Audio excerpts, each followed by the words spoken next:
Hi everyone, welcome to TOES Academy. TOES Academy teachers eligibility test ആയിട്ടുള്ള KTET, set, net അതുപോലെ തന്നെ LP, UP, HSA, HSST എക്സാമുകൾക്ക് വേണ്ടിയുള്ള online coaching നൽകി വരുന്ന കേരളത്തിലെ തന്നെ നമ്പർ 1 ഇൻസ്റ്റിറ്റ്യൂട്ടാണ്. ഇന്നത്തെ ഈ വീഡിയോയുടെ കണ്ടൻറ്റ് വളരെ പ്രയോജനകരമായിട്ടുള്ള ഒരു കണ്ടൻറ്റ് തന്നെയാണ്. സെറ്റ് കൊമേഴ്സുമായിട്ട് ബന്ധപ്പെട്ട് വരുന്ന ഒരു കണ്ടൻറ്റാണ്. ഹേ എവ്രി വൺ, അപ്പോൾ ടോസ് അക്കാഡമി ഇന്ന് എത്തിയിരിക്കുന്നത് ഒരു 4 മന്ത് സ്റ്റഡി പ്ലാനുമായിട്ടാണ്. അപ്പോൾ വരാൻ പോകുന്ന ജൂലൈ 2024 എക്സാമിന് അപ്ലൈ ചെയ്തിട്ടുള്ള നിങ്ങൾക്ക് ഓരോരുത്തർക്കും തന്നെ വളരെ ഉപകാരപ്രദമായിട്ടുള്ള ഒരു സെഷനാണ് ഇന്നത്തേത്. അപ്പോൾ 4 മാസം കൊണ്ട് നമുക്ക് എന്തൊക്കെ ചെയ്യാൻ സാധിക്കും അല്ലേ? അപ്പോൾ വെറും 4 മാസമല്ല, ആ 4 മാസത്തിൽ 122 ദിവസവും 17 ആഴ്ചകളും 2920 മണിക്കൂറുകളും 1,75,200 മിനിറ്റ്സും അതിനപ്പുറം സെക്കൻഡ്സും ഉൾപ്പെടുന്നുണ്ട് അല്ലേ? ഈ ഒരു 4 മാസം കൊണ്ട് നമുക്ക് എന്തൊക്കെ കാര്യങ്ങൾ കവർ ചെയ്യാം, അല്ലെങ്കിൽ ഏതൊക്കെ മൊഡ്യൂൾസ് ഇമ്പോർട്ടൻസ് കൊടുത്തുകൊണ്ട് പഠിക്കാം എന്നതിനെ കുറിച്ചിട്ട് വ്യക്തമായിട്ടുള്ള ഒരു സ്റ്റഡി പ്ലാനുമായിട്ടാണ് ഇന്നത്തെ നമ്മുടെ ക്ലാസ്സുകൾ. അത് മാത്രവുമല്ല, ഈ മാറി വരുന്ന പാറ്റേണിനെ നിങ്ങൾ എങ്ങനെ അഭിമുഖീകരിക്കേണ്ടി വരും എന്നുള്ളത് നമ്മൾ ഇന്നത്തെ ക്ലാസ്സിൽ സൂചിപ്പിക്കുന്നുണ്ട്. അപ്പോൾ നമുക്ക് ക്ലാസ്സുകളിലേക്ക് പോകാം.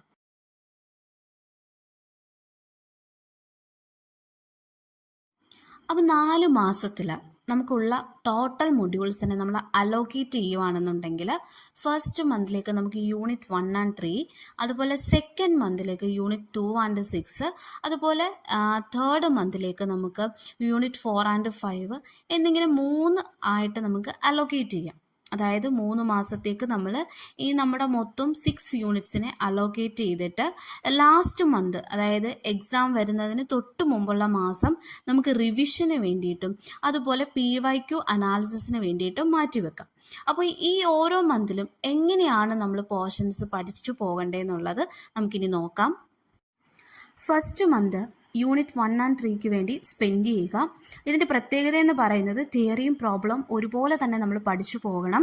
രണ്ടിനും ഈക്വൽ ഇമ്പോർട്ടൻസ് കൊടുക്കണം. അല്ലെങ്കിൽ തിയറി പോർഷൻസ് മാത്രം നോക്കി വെച്ച് കഴിഞ്ഞാൽ നമുക്കൊരു എക്സാം ക്ലിയർ ചെയ്യാൻ സാധിക്കുകയില്ല. അപ്പോൾ യൂണിറ്റ് 1 എന്ന് പറയുന്നത് മാനേജ്മെൻറ്റ് കോൺസെപ്റ്റ്സ് ആൻഡ് സ്ട്രാറ്റജീസ് ആണ്. വളരെ തിയറി ബേസ് ആയിട്ടുള്ളൊരു മൊഡ്യൂൾസ് ഉൾപ്പെട്ടിട്ടുള്ള യൂണിറ്റാണ് യൂണിറ്റ് 1 എന്ന് പറയുന്നത്. എന്നാൽ യൂണിറ്റ് 3 അങ്ങനെയല്ല. യൂണിറ്റ് 3 ഫിനാൻഷ്യൽ ആൻഡ് കോർപ്പറേറ്റ് അക്കൗണ്ടിങ്ങിന് തിയറിയും ഉണ്ട്, അതുപോലെ തന്നെ പ്രോബ്ലംസും ഉണ്ട്.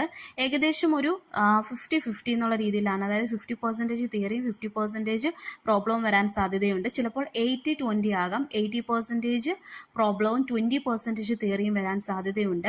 അപ്പോൾ എന്ത് തന്നെയാണെങ്കിലും വളരെ ഇമ്പോർട്ടൻസ് കൊടുത്ത് പഠിക്കേണ്ട ഒരു യൂണിറ്റാണ് യൂണിറ്റ് 3 എന്ന് പറയുന്നത്. അപ്പോൾ യൂണിറ്റ് 1 ഇമ്പോർട്ടൻ്റ് ആയിട്ടുള്ള ടോപ്പിക്സ് നമുക്ക് നോക്കാം. ബേസിക് കോൺസെപ്റ്റ്സ്, അതുപോലെ മാനേജ്മെൻറ്റ് തിയറീസ്, അതിൽ സയൻറ്റിഫിക് മാനേജ്മെൻറ്റും ട്രഡീഷണൽ മാനേജ്മെൻറ്റും എടുത്ത് പഠിക്കേണ്ട മറ്റൊരു കാര്യമാണ്. പിന്നെ പോസ്റ്റ് ഗോബ് ഒക്കെ പഠിക്കുന്ന സമയങ്ങളിൽ അതാരാണ് ഇൻവെൻറ്റ് ചെയ്തത് തുടങ്ങിയ കാര്യങ്ങളും ഡീറ്റെയിൽ ആയിട്ട് നോക്കി പോകണം. പിന്നെ എല്ലാ തവണയും ചോദിക്കാറുള്ള BCG മെട്രിക്സ്, അതുപോലെ കഴിഞ്ഞ എക്സാമിന് നമ്മുടെ 2024 ജാനുവരി എക്സാമിന് വന്നിട്ടുള്ള ഏറെ ക്വസ്റ്റ്യൻസും ലീഡർഷിപ്പിൽ നിന്നുമായിരുന്നു. അപ്പോൾ മാനേജ്മെൻറ്റ് എന്ന് പറയുന്നത് നമുക്ക് ഒഴിച്ചുകൂടാൻ പറ്റാത്തൊരു യൂണിറ്റ് ആണ്. അപ്പോൾ വളരെ ഈസി ആയിട്ട് പഠിക്കാൻ പറ്റും.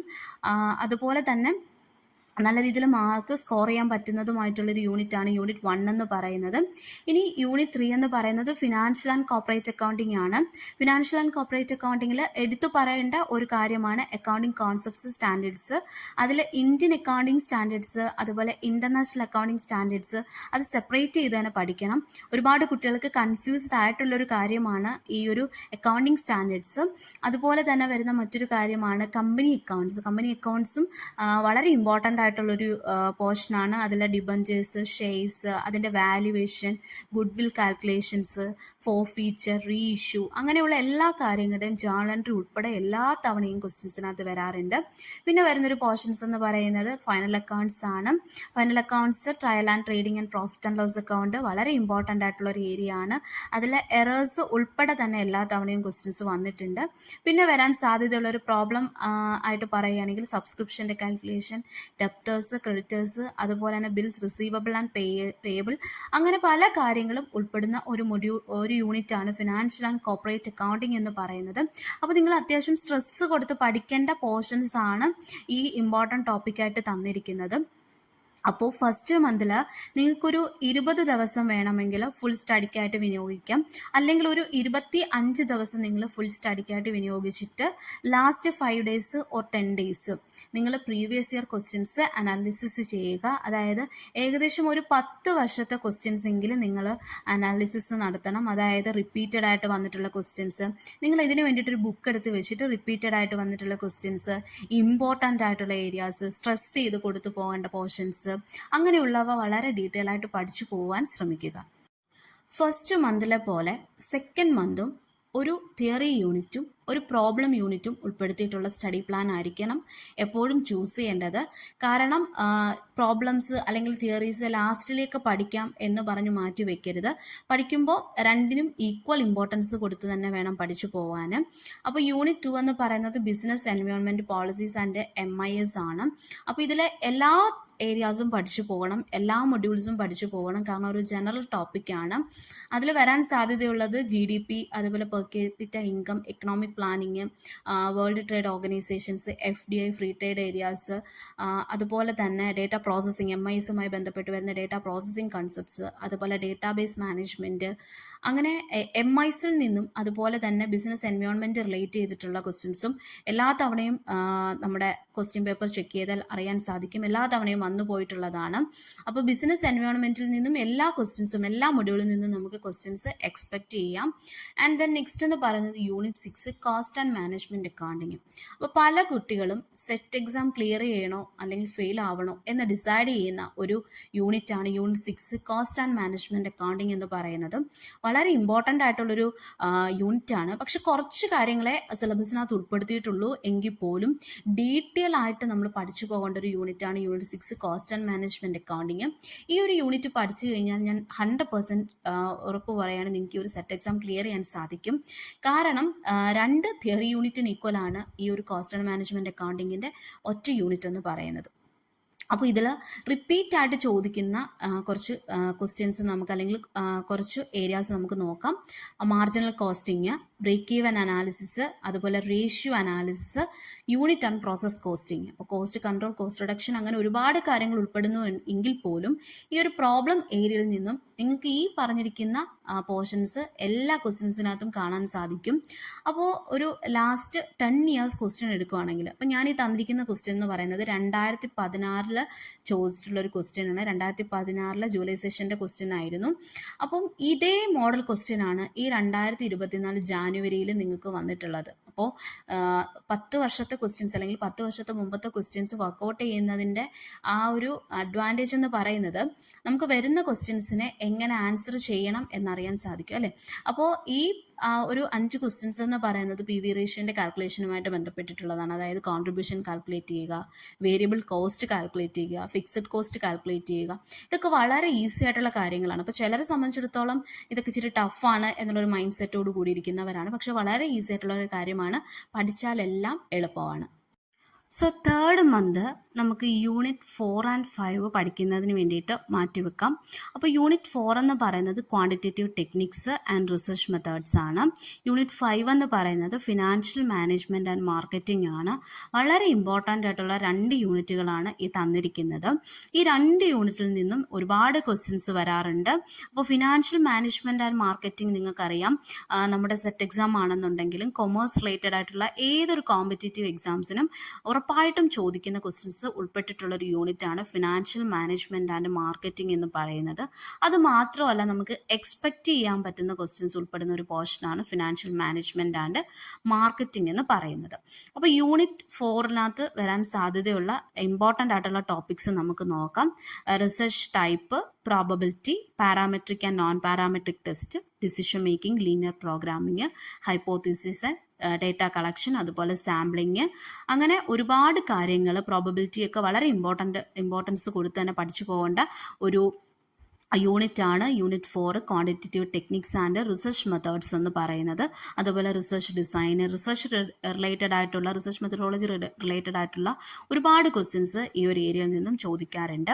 ഇനി ഫിനാൻഷ്യൽ മാനേജ്മെൻറ്റ് ആൻഡ് മാർക്കറ്റിങ്ങിലേക്ക് വരികയാണെന്നുണ്ടെങ്കിൽ നിങ്ങൾക്കറിയാം ഫിനാൻഷ്യൽ മാനേജ്മെൻറ്റ് എന്ന് പറയുന്നത് പ്രധാനപ്പെട്ട ഫിനാൻഷ്യൽ ഡിസിഷൻസുമായി ബന്ധപ്പെട്ടിട്ടുള്ളതാണ്. അതിൽ ഇമ്പോർട്ടൻ്റ് ആയിട്ട് വരാൻ സാധ്യതയുള്ള കാര്യങ്ങൾ എന്ന് പറയുന്നത് പ്രോജക്റ്റ് ഇവാലുവേഷൻ മെത്തേഡ്സ് ആണ്, നെറ്റ് ഓപ്പറേറ്റിംഗ് ഇൻകം അപ്രോച്ച്, അതുപോലെ internal rate of return, net present value method, net income, അതുപോലെ ക്യാപിറ്റൽ സ്ട്രക്ചർ വളരെ ഇമ്പോർട്ടൻ്റ് ആയിട്ടുള്ള ഒരു ടോപ്പിക്കാണ്. പിന്നെ ഡിവിഡൻഡ് പോളിസി, പിന്നെ മാർക്കറ്റിംഗിൽ നിന്നും എല്ലാ തവണയും ചോദിക്കാറുള്ള മാർക്കറ്റിംഗ് മിക്സ് ആണ്. അപ്പോൾ മാർക്കറ്റിംഗ് മിക്സ് എന്ന് പറയുന്നത് പണ്ടൊക്കെ നമുക്കൊരു 4 പീസ് ഓഫ് മാർക്കറ്റിംഗ് ആയിരുന്നു. പക്ഷേ ഇപ്പോൾ ആ 4 പീസ് മാറിയിട്ട് 7 പീസ് വന്നിട്ടുണ്ട്, അതുപോലെ സീസ് വന്നിട്ടുണ്ട്. ഒരുപാട് മാറ്റങ്ങൾ മാർക്കറ്റിംഗ് മിക്സിൽ വന്നിട്ടുണ്ട്.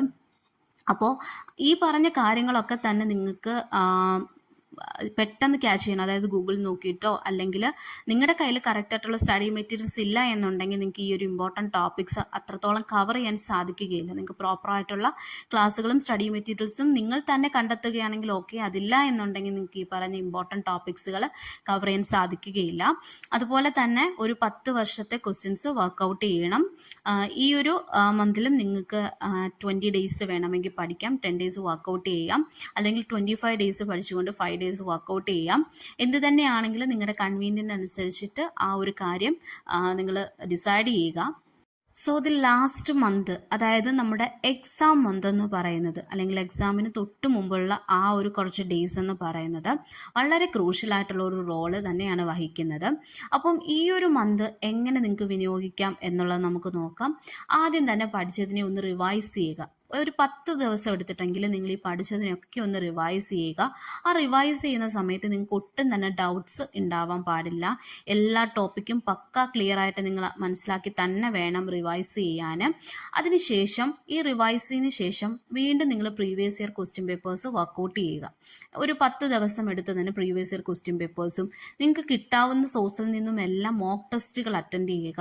അതുപോലെ ഇപ്പം ടോസ് അക്കാഡമി ആണെങ്കിൽ പോലും നിങ്ങൾക്ക് എക്സാം ആകുന്ന സമയത്ത് നമ്മൾ ടെസ്റ്റ് ഓഫർ ചെയ്യാറുണ്ട്. ഇനി ടോസ് അക്കാഡമിയിലേക്ക് വരുന്ന സ്റ്റുഡൻസിനാണെങ്കിൽ നമ്മൾ ഓരോ വീക്കിലും മോക്ക് ടെസ്റ്റ് കണ്ടക്ട് ചെയ്യാറുണ്ട്. ഇപ്പം നിങ്ങൾ അക്കാഡമിയിൽ പാസ് ഔട്ട് ആയുള്ള വിന്നേഴ്സിൻ്റെ ക്ലാസ്സുകൾ അല്ലെങ്കിൽ വിന്നേഴ്സിൻ്റെ അഭിപ്രായങ്ങൾ കേൾക്കുകയാണെങ്കിൽ അതിൽ ഏറിയ പങ്ക് സ്റ്റുഡൻസും പറയുന്നൊരു കാര്യം അവർ വീക്ക്ലി ടെസ്റ്റ് അറ്റൻഡ് ചെയ്യാറുണ്ട്. അതായത് നമ്മുടെ ടോസ് അക്കാഡമിയുടെ മാത്രം സ്പെഷ്യാലിറ്റിയാണ് ഓരോ വീക്ക് കഴിയുമ്പോഴും ആ വീക്കിലുണ്ടായിരുന്ന ക്ലാസ്സുകൾ ഉൾപ്പെടുത്തിക്കൊണ്ടുള്ള വീക്ക്ലി ടെസ്റ്റുകളും അതുകൂടാതെയുള്ള മോക്ക് ടെസ്റ്റുകളും യൂണിറ്റ് റിവിഷനുകളും ഏകദേശം 100ഓളം ടെസ്റ്റുകൾ അവരെ കൊണ്ട് നമ്മൾ അറ്റൻഡ് ചെയ്യിച്ചതിന് ശേഷമാണ് എക്സാമിലേക്ക് സ്റ്റുഡൻസിന് കടന്നു പോകുന്നത്. അപ്പോൾ PYQ എന്ന് പറയുന്നത് വളരെ ഇമ്പോർട്ടൻ്റ് ആയിട്ടാണ്. അത് അവിടെ മോക്ക് ടെസ്റ്റും നടത്തണം. അതുപോലെ തന്നെ കിട്ടാവുന്ന സോഴ്സിൽ നിന്നുമെല്ലാം ക്വസ്റ്റ്യൻസ് വർക്കൗട്ട് ചെയ്യാനും ശ്രമിക്കുക. അതിനുശേഷം നിങ്ങളൊരു സെൽഫ് അസസ്മെൻറ്റ് നടത്തണം. അതായത് ഇത്രയും കാര്യങ്ങളാകുമ്പോൾ നിങ്ങൾക്കൊരു കോൺഫിഡൻസ് ആകും, ഈ വരുന്ന സെറ്റ് എക്സാം എനിക്കുള്ളതാണ്, അല്ലെങ്കിൽ ഈ ഒരു സെറ്റ് എക്സാം ഞാൻ എന്തായാലും ക്ലിയർ ചെയ്യും എന്നൊരു കോൺഫിഡൻസ് വരും. അതിന് വേണ്ടിയിട്ടാണ് നിങ്ങൾ സെൽഫ് അസസ്മെൻറ്റ് നടത്തുന്നത്. അതായത് ഓരോ വർക്കൗട്ടിങ് കഴിയുമ്പോൾ, അതായത് ഓരോ ടെസ്റ്റും അറ്റൻഡ് ചെയ്ത് കഴിയുമ്പോൾ നമ്മുടെ സ്കോറിൽ ഉണ്ടാകുന്ന മാറ്റം, അല്ലെങ്കിൽ ആ ഒരു നിലവാരത്തിൽ ഉണ്ടാകുന്ന മാറ്റത്തെ നിങ്ങൾ തനിയെ ഒന്ന് അസസ് ചെയ്യണം. അപ്പോൾ നിങ്ങൾക്ക് ഈ ഒരു എക്സാം എത്രത്തോളം ക്ലിയർ ചെയ്യാൻ സാധിക്കും എന്ന് മനസ്സിലാക്കാൻ സാധിക്കും. അപ്പോൾ ഈ പറയുന്ന രീതിയിൽ കാര്യങ്ങൾ മുന്നോട്ട് കൊണ്ടുപോവുകയാണെങ്കിൽ നിങ്ങൾക്ക് ഡെഫിനറ്റ്ലി ഈ ഒരു സെറ്റ് എക്സാം ക്ലിയർ ചെയ്യാൻ സാധിക്കും. അപ്പോൾ നമുക്ക് അവശേഷിക്കുന്ന മാസങ്ങൾ വളരെ ഫ്രൂട്ട്ഫുള്ളായിട്ട് വിനിയോഗിക്കുക. 4 months ഉണ്ട്. അപ്പോൾ 4 months എന്ന് പറയുന്നത് ഒരുപാട് നാളില്ല എങ്കിലും നമുക്ക് സഫീഷ്യൻ്റ് ആയിട്ടുള്ളൊരു ടൈം ഉണ്ട് പഠിക്കാൻ, അല്ലേ? അപ്പോൾ ഈ ഒരു ടൈം നന്നായിട്ട് യൂട്ടിലൈസ് ചെയ്യുക. അപ്പോൾ ഈ ഒരു 4 month സ്റ്റഡി പ്ലാനോടൊപ്പം തന്നെ നിങ്ങൾക്ക് ഉണ്ടാവേണ്ട മറ്റ് 3 കാര്യങ്ങളാണ് കൺസിസ്റ്റൻസി, കോമ്പിറ്റൻസ്, കോൺഫിഡൻസ്. അതായത് സ്ഥിരത ഉണ്ടായിരിക്കണം. നിങ്ങൾ പഠിക്കുന്നതിന് എപ്പോഴും എന്തുണ്ടായിരിക്കണം? ഒരു സ്ഥിരത പുലർത്തണം. അതുപോലെ കോമ്പിറ്റൻസ് എന്നൊരു കഴിവ് നിങ്ങൾക്ക് ഉണ്ടായിരിക്കണം. അതുപോലെ നിങ്ങളുടെ കഴിവിൽ നിങ്ങൾക്ക് ഒരു കോൺഫിഡൻസ് ഉണ്ടായിരിക്കണം. ഈ 3 കാര്യങ്ങൾ ഉണ്ടെങ്കിൽ മാത്രമേ നമുക്ക് ഏതൊരു എക്സാമും അല്ലെങ്കിൽ ലൈഫിൽ വിൻ ചെയ്യാൻ സാധിക്കുകയുള്ളൂ. അപ്പോൾ ഈ 3 കാര്യങ്ങൾ എപ്പോഴും നിങ്ങളുടെ മൈൻഡിൽ കീപ്പ് ചെയ്യുക. പല സ്റ്റുഡൻസിനും ഒരു കൺസിസ്റ്റൻസി കീപ്പ് ചെയ്യാൻ പറ്റുകയില്ല. കാരണം അവരുടെ സിറ്റുവേഷൻസ് കൊണ്ടാണ്. ചില സ്റ്റുഡൻസ് പഠിക്കുന്ന കുട്ടികളായിരിക്കാം, അല്ലെങ്കിൽ വർക്ക് ചെയ്യുന്നവരുണ്ടായിരിക്കാം, അതുപോലെ ഫാമിലി പരമായിട്ട് ഒരുപാട് ബുദ്ധിമുട്ട് നേരിടുന്നവരായിരിക്കാം. അപ്പോൾ എന്ത് തന്നെയാണെങ്കിലും നിങ്ങൾക്കൊരു കൺസിസ്റ്റൻസി കീപ്പ് ചെയ്യണം എന്നുണ്ടെങ്കിൽ നിങ്ങൾ ടോസ് അക്കാഡമിയിലേക്ക് വരികയാണെങ്കിൽ നമ്മൾ 100% ഉറപ്പുവരുത്തുകയാണ് നിങ്ങൾക്ക് പഠനത്തിൽ നിങ്ങൾക്കൊരു കൺസിസ്റ്റൻസി കീപ്പ് ചെയ്യാൻ സാധിക്കും. അതുവഴി നിങ്ങളുടെ കോമ്പിറ്റൻസും കോൺഫിഡൻസും ഇൻക്രീസ് ചെയ്യാനും സാധിക്കും. അതായത് സ്ഥിരതയോടുകൂടി പഠിച്ചെങ്കിൽ മാത്രമേ നമുക്ക് ഏതൊരു എക്സാമും ക്ലിയർ ചെയ്യാൻ സാധിക്കുകയുള്ളൂ. ഇപ്പോൾ ഈ കഴിഞ്ഞ സെറ്റ് എക്സാം തന്നെ നിങ്ങളൊന്ന് ചെക്ക് ചെയ്താൽ അറിയാൻ സാധിക്കും. പെട്ടെന്ന് വന്നിട്ടോ അല്ലെങ്കിൽ ഒരുപാട് വർഷത്തെ ഗ്യാപ്പിന് ശേഷമോ ഒന്നും ഈ ഒരു എക്സാം അറ്റൻഡ് ചെയ്താൽ നമുക്ക് വിജയിക്കാൻ സാധിക്കുകയില്ല. റെഗുലറായിട്ട് പഠിക്കുക, റെഗുലറായിട്ട് ക്ലാസ് കാണുക, അതുപോലെ റെഗുലറായിട്ട് മെറ്റീരിയൽസ് ഉപയോഗിക്കുക.